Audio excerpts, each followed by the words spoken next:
Abril de 2021. Han pasado pocos días desde el funeral del duque de Edimburgo en la capilla de San Jorge. En una habitación cerrada del castillo de Windsor, un ayuda de cámara llamado William Henderson abre, por encargo, el escritorio personal del difunto. Entre programas de regatas, recortes navales y agendas encuadernadas en cuero, aparece un sobre amarillento, sin sellar, dirigido con una sola palabra: Lilibet. La letra es inconfundible. El papel, grueso, lleva el membrete de Buckingham Palace. En la esquina superior derecha, una fecha manuscrita: febrero de 1957. Una de las esquinas está doblada y vuelta a alisar tantas veces que el papel ha perdido el filo. Alguien releyó esa carta durante años. Lo que nunca está claro es si alguien, además del autor, llegó a leerla siquiera una vez. Conviene establecer el marco desde el principio. El episodio que sigue se reconstruye a partir de testimonios de personal cercano a la familia y de las biografías firmadas por Giles Brandreth, Sarah Bradford y Philip Ede. El documento original nunca se ha hecho público. Lo que se ofrece aquí es la lectura más cuidadosa posible de lo conocido, no la transcripción de un archivo verificable. Y sin embargo, la pregunta persiste, y merece ser formulada con limpieza. ¿Por qué un hombre que pasó 73 años junto a la misma mujer le escribiría una carta que decidiera no entregar? ¿Qué clase de matrimonio admite, en su núcleo, un texto guardado medio siglo en un cajón a unos metros de su destinataria? Para entender la carta, hay que entender al hombre que la escribió. Felipe nació en Corfú en 1921, en una villa sin calefacción llamada Mont Repos. Tenía 18 meses cuando su familia tuvo que huir de Grecia. Lo sacaron del país en un cajón de naranjas adaptado como cuna. Su madre, la princesa Alicia de Battenberg, fue internada por esquizofrenia en una clínica suiza cuando él tenía 9 años. Su padre, el príncipe Andrés, se instaló en Montecarlo con un amante y desapareció de su vida. Felipe pasó la infancia rebotando entre parientes en Francia, Alemania e Inglaterra, sin hogar fijo, sin patria, sin dinero propio. La educación severa de Court Han en Gordonstoun completó la formación. Madrugones, duchas frías, silencio ante el dolor. De ahí salió un rasgo psicológico decisivo. Felipe aprendió, muy pronto, a no depender emocionalmente de nadie. Esa fue su fuerza, y, con el tiempo, sería también su problema. A los 26 años, oficial naval, apátrido y sin fortuna, esperaba en la abadía de Westminster, en noviembre de 1947, a la futura reina de Inglaterra. Aquel joven oficial naval de 26 años, apátrida y sin fortuna, esperando bajo las bóvedas de la abadía de Westminster, había firmado pocos días antes una serie de renuncias notables. El 20 de noviembre de 1947, dejó de ser príncipe de Grecia y Dinamarca, abandonó la iglesia ortodoxa para ser recibido en la comunión anglicana y adoptó el apellido inglés de su tío materno, Mountbatten. Quien se casaba con la heredera del trono lo hacía despojado de casi todo lo que lo definía hasta entonces. Estaba, literalmente, reinventándose por ella. Los años siguientes en Malta, entre 1949 y 1951, son recordados por quienes los presenciaron como el periodo más feliz del matrimonio. Isabel conducía su propio coche por la Valeta, hacía compras sin escolta, asistía a peluquerías locales. Felipe ejercía el mando del HMS Magpie. Era una vida casi normal, y fue breve. El 6 de febrero de 1952 murió Jorge VI. Felipe, alojado con Isabel en Kenia, recibió la noticia primero y se la comunicó a su esposa en los jardines del Treetops. A partir de ese instante, su carrera naval quedó suspendida para siempre y comenzó una vida nueva: caminar 2 pasos detrás de su mujer, en orden protocolario riguroso, en cada acto público. La primera herida administrativa llegó pronto. En abril de 1952, el gabinete decretó, con el respaldo de la reina madre y de Churchill, que la casa real seguiría llamándose Windsor. Felipe, según testimonio recogido años después por Giles Brandreth, lo expresó sin diplomacia: soy el único hombre del país al que no se le permite dar su nombre a sus hijos. Soy una amiba. Buscó refugio donde podía. El Thursday Club, fundado en el Soho por el fotógrafo Baron, reunía cada jueves a un grupo masculino que incluía a su secretario privado Mike Parker, actores, periodistas y oficiales de marina. Eran almuerzos largos, francos, etílicos, sin protocolo. Felipe necesitaba un espacio donde siguiera siendo él mismo. Entre octubre de 1956 y febrero de 1957, emprendió la gira del Britannia. 4 meses sin Isabel. Escalas en la Antártida, la ceremonia ritual del cruce del Ecuador, fotografías del duque con barba. La prensa estadounidense comenzó a especular. En febrero de 1957, mientras el yate aún regresaba, se filtró la solicitud de divorcio de la esposa de Mike Parker. Parker dimitió en cuestión de días. Palacio emitió un comunicado de una contundencia inusual. Es totalmente falso que haya cualquier desavenencia entre la reina y el duque. Es a este invierno al que la carta encontrada en Windsor parece pertenecer. Por los mismos años circulaba el nombre de Helene Cordet, cantante franco-griega y amiga de infancia de Felipe, cuyos 2 hijos, Max y Lois, él apadrinó.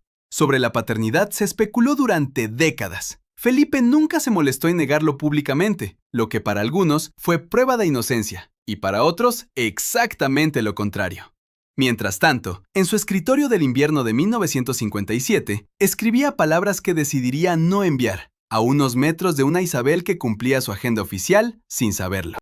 Sentada a aquel escritorio en el invierno de 1957, Felipe escribió, según una reconstrucción que William Henderson confió años después a un biógrafo, y que coincide con la caligrafía que el personal de Palacio recordaba de aquella época, un texto breve y articulado en torno a 3 ideas.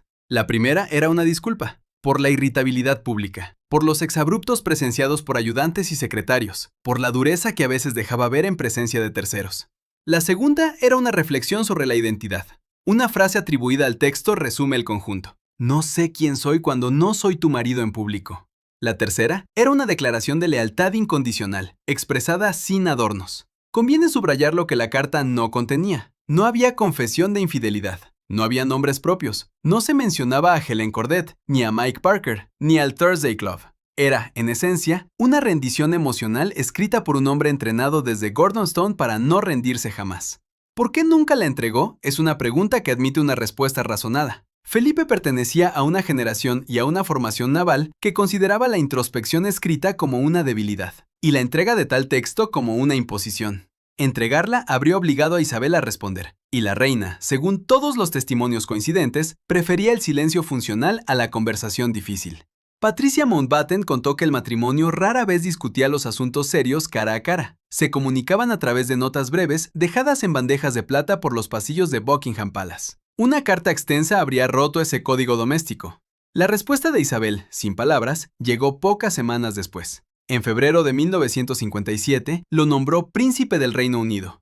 El gesto, leído en el contexto del momento, fue reparador. Las décadas siguientes ofrecieron una estabilidad pública sostenida y crisis privadas sucesivas. En agosto de 1979, Lord Louis Mountbatten murió en Mullaghmore, asesinado por una bomba del IRA colocada en su barco. Felipe perdió a su figura paterna sustituta y, según testigos del personal, lloró por primera vez delante de ellos. Vinieron después el Annus Horribilis de 1992, los divorcios de 3 de sus 4 hijos y la muerte de Diana en agosto de 1997. Felipe escribió entonces a su nuera cartas que sí envió, reproducidas parcialmente durante el juicio del mayordomo Paul Burrell. Iban firmadas pa, eran afectuosas y francas, y demostraban algo importante. Felipe sabía escribir cartas honestas a otros. La que guardó para Isabel era de naturaleza distinta. Desde su retiro en 2017, vivió en Wood Farm, Sandringham. La baronesa Penny Braybond lo visitaba con regularidad. Isabel iba los fines de semana. En marzo de 2020, con la pandemia, regresó a Windsor para confinarse con ella, y pasaron, por primera vez en décadas, meses ininterrumpidos juntos. Casi centenario, ordenó viejos papeles en su escritorio, decidiendo qué destruir y qué dejar. La carta de 1957 seguía allí, intacta. El 9 de abril de 2021, Felipe murió en Windsor a los 99 años. El funeral, reducido por las restricciones de la pandemia, ofreció una de las imágenes más reproducidas del siglo. Isabel sentada sola en un banco de la capilla de San Jorge, vestida de negro, mascarilla puesta, la espalda recta como siempre. Días después, William Henderson abrió el escritorio en las habitaciones privadas. La carta apareció bajo un montón de programas de regatas de Cowes, doblada en el mismo sobre amarillento de papel grueso de Buckingham Palace. Henderson siguió el protocolo. Entregó el documento al secretario privado de la reina. Lo que Isabel hizo a continuación no consta en ningún registro oficial. Varios miembros del personal aseguraron después que pidió quedarse a solas con el sobre durante aproximadamente 1 hora. Nadie ha confirmado si llegó a abrirlo. Si este relato ha sido útil, suscribirse al canal no cuesta nada y hay más historias como esta en cola. La campana de notificaciones significa que las verá cuando se publiquen. ¿Qué nos dice esta carta sobre el matrimonio más observado del siglo XX? Probablemente que la lealtad pública no excluye el silencio privado. Que Felipe amó a Isabel a la manera de los hombres formados en los internados británicos de los años 30, con presencia constante, deber inquebrantable y palabras escasas. La introspección por escrito era, en ese código, una concesión casi indecorosa.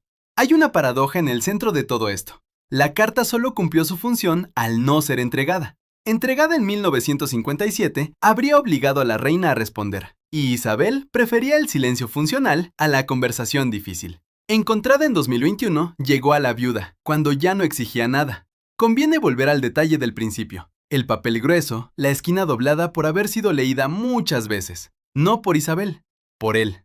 Durante 50 años, Felipe regresó a un texto que nunca se atrevió a entregar. Un hombre apátrida que renunció a su nombre, a su carrera naval y a su religión por una mujer, y que sin embargo guardó durante medio siglo las pocas palabras en las que se permitió decir quién era debajo del uniforme.